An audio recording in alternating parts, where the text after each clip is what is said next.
Alright. The name is Dale. Gonna do the album review for the new Conway, the Machine God Don't Make Mistakes. This album review is done on behalf of Audio Liquor. Alright, Conway, the Machine has been putting in a lot of work since 2014. He's living up to that name, the Machine, because he's just pumping out mixtapes and collabo albums and group albums and Griselda click albums and solo albums, but technically he only has like 3 studio solo albums, even though it feels like he has a lot more. And I have to say, he has put in more work than some artists who have been in the game for like 20 plus years. I mean, the whole Griselda clique, they constantly putting out albums. Like every 6 months, they putting out something new. Sometimes less than that. So I give them a lot of credit and respect for putting out so much stuff and at a quality rate. They not just putting out garbage or just putting out halfway shit. They putting out quality music. And this new album, which is on Shady Records, that's Eminem's label, it seems to me that it's a more personal album, and it seems to be trying to strike that balance between reaching more folks, more fans, or getting more fans, and also staying true to Conway's core audience without losing itself. I guess you could say this is a major release, being that it's on Shady. So it doesn't quite sound like his past material. Sounds a little more, has a little more range to it. Now, he doesn't do any club or turn up shit or party shit on the joint. He's not going that far. But you could see it's a little more well-rounded, or has a little more range, should I say, than his past albums. And I'm gonna go through most of the tracks, not all. The first track is called Lock and Load, featuring Beanie Siegel, which I haven't heard in a minute. I haven't heard him in a few years. I think last time I heard him prior to this joint was a joint he did with Dave East, which is probably like maybe like 4 years back, if that, 4 or 5 years ago. So Beanie, it was refreshing to hear Beanie again. And the beat is produced by Beat Butcher and Derringer. Derringer is a longtime producer with the Griselda clique. It's some hard shit to start off the album. Nice way to start off the album. That's what he's known for, these type of joints. Then you got another track called Tear Gas, featuring Rick Ross and Lil Wayne, produced by Cosmo and Garcia, I believe. I really dig the production. The production is real nice. I think the hook goes like I'm just in my bag. I'm just getting a bag to get another bag while I'm in my bag. I like the hook. I'm not saying that verbatim, but that's basically how the hook goes, and I like that. It's catchy. And you got another track called Piano Love, produced by The Alchemist. Alchemist is one of my favorite producers going right now. Love the song. The song is tight. Then you got another track called Guilty, produced by the Beat Brothers and Bink. It's some soulful shit. Conway speaks on being shot in the face.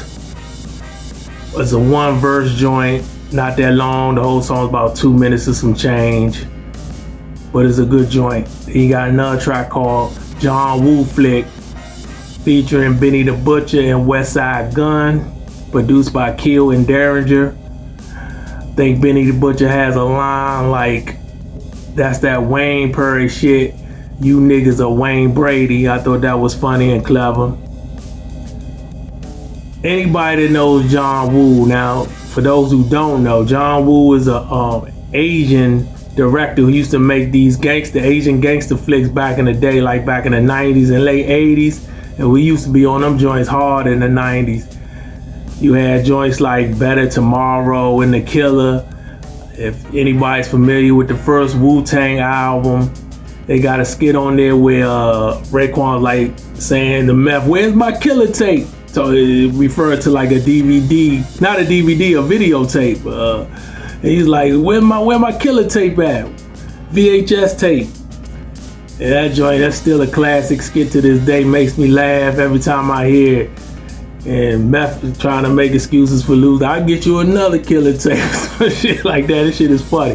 But anyway, that's where the whole John Woo title for this song comes from. So I give them major respect for going back to my past, because we used to be on them John Woo gangster flicks back in the day ourselves, passing them joints around, things of that nature. So I dig that. Then you got another track called Stressed, produced by the Beat Butcher and Derringer.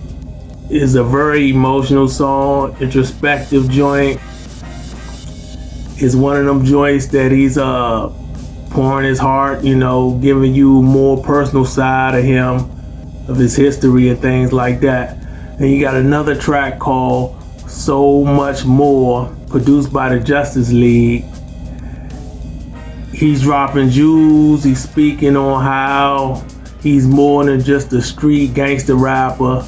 There's more to him than that. It's more to life than just what you see on the surface. It's a nice song. I dig it. Then you got another track called, I believe it's called Channel Pearls, but featuring Jill Scott. It's produced by Cosmo. I believe that's his name. And Jill Scott actually raps on this song. She sings too, but she mostly raps, which was a pleasant surprise, and she kills it. I mean, Jill Scott's been known for doing spoken word in the past. She's known for singing and doing spoken word, but I never actually heard her like rap. And she does on this track. She does a good job. It's a good song. And then you got another track called Babies, featuring Keisha Plum, I believe that's her name. Hope I ain't butcher her last name.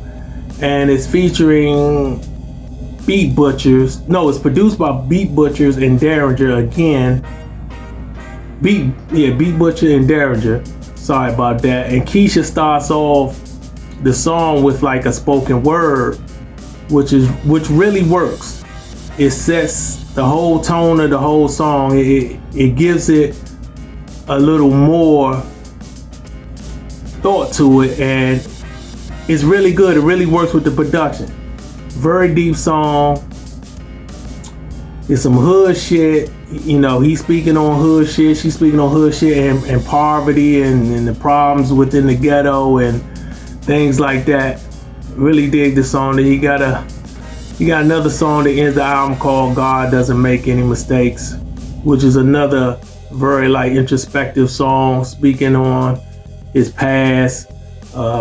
Believe he talks more. He goes more in depth with getting shot in the face, and his mother is at the hospital. It's kind of like a narrative of that, or what she's going through, and what she's talking about while he's in the hospital. It's a good way to end the whole album. The album gets better with each listen. At first, I was like, okay, it's good, not great, which I still think is good, but not great. It's not better than his previous projects. I don't think it's better than From a King to a God, by no means. I was first seeing it as like a low B grade, but I think it's more of a strong B now, because it does, like I said, it gets better with each listen. So I probably should be giving it a low B plus, but I'm gonna give it a strong B. It's a strong B for now. I still recommend it if you haven't got it or heard it. I have to do a shameless plug. Me and my folks, Charles, we have an album together. He's Charles, I'm the Ugly Professor. The name of the album is called Force Multiplier. It's some crazy cool ugly face music. Charles is on the mic, I'm on the beats. Co-produced by Ali the Term. It's on all streaming platforms. Get that, support real hip hop, good hip hop. I'm finished, I'm done, and that's it.